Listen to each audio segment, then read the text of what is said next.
Hello! చాలా కాన్ఫిడెంట్‌గా నేను చికెన్ కబాబ్ తింటున్నా అని అనుకుంటున్నారు గదా! అలా అనుకుంటే మీరు పప్పులో కాలేసినట్టే. ఎందుకంటే అది మష్రూమ్ కబాబ్. మీరు విన్నది నిజమే మష్రూమ్ కబాబ్. ఇదొచ్చేసి ఇమ్మడల్లి మెయిన్ రోడ్‌లో ఉంటది వైట్ ఫీల్డ్‌లో. ఈ రోడ్డుకొచ్చిన ఎవరికైనా తెలుసు. ఎందుకంటే ఇది ఫుల్ ఫేమస్. ఫేమసే గానీ కొంచెం నాటుగా ఉంటది. అంత రెస్టారెంట్ టైప్‌లో ఉండదు గానీ టేస్ట్ మాత్రం ఎక్స్‌ట్రార్డినరీగా ఉంటది. Cost also very reasonable. చాలా చాలా తక్కువ. ఇక్కడ mushroom kebab plus mushroom rice అనమాట. మన దొన్నె బిర్యానీ బెంగుళూరులో ఫేమస్ కదా! సేమ్ టైప్‌లో మష్రూమ్ ఏసి చేస్తారు. చాలా బావుంటది. ఈ రైస్ కోసం మేము చాలా సార్లు ఎళ్ళామనమాట. చూసారా! ఆ రైస్ అయితే పొగలు కక్కుతుంది. ఎందుకంటే అది జస్ట్ ఇప్పుడే కుక్ చేశాడనమాట.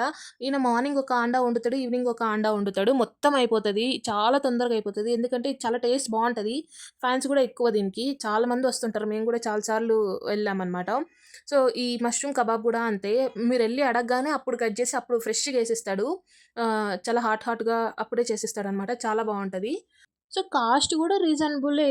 పెద్ద కాస్ట్ ఏం గాదు. మామూలు మష్రూమ్ కబాబ్ వచ్చేసి ఫుల్ ప్లేట్ 100, హాఫ్ అయితే 50. అండ్ ఆల్సో రైస్ గూడా అంతే సేమ్. ఫుల్ ప్లేట్ అయితే రూ. 100, హాఫ్ అయితే 50 రూపీస్. సో, కాస్ట్ గూడా రీజనబుల్. టేస్ట్ గూడా చాలా బావుంటది. సో, నాన్ వెజ్‌కైతే బెస్ట్ రీప్లేస్‌మెంట్ ఇది. సాటర్‌డే ఇలా కొన్ని డేస్ కొంతమంది తినరు గదా! అప్పుడు ఇది ట్రై చేయండి. నిజంగా అంటే చాలా బావుంటది. ఇది లిటరల్లీ నాన్ వెజ్‌ని పక్కా రీప్లేస్ చేస్తుంది. అంత బావుంది. చాలా అంటే చాలా బావుంది. ఎస్పెషల్లీ ఈ మష్రూమ్ కబాబ్ అనమాట. ఆహ్, same to same non veg తిన్న మాదిరే ఉంటది.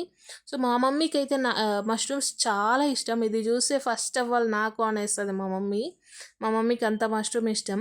సో, టేస్ట్ అయితే చాలా బావుంది. ఈసారి ఎప్పుడైనా ఇటు సైడ్ మన వైట్‌ఫీల్డ్, ఇమ్మడల్లి సైడ్ వస్తే పక్కా ట్రై చేయండి. సరేనా? బాయ్. Thanks for watching.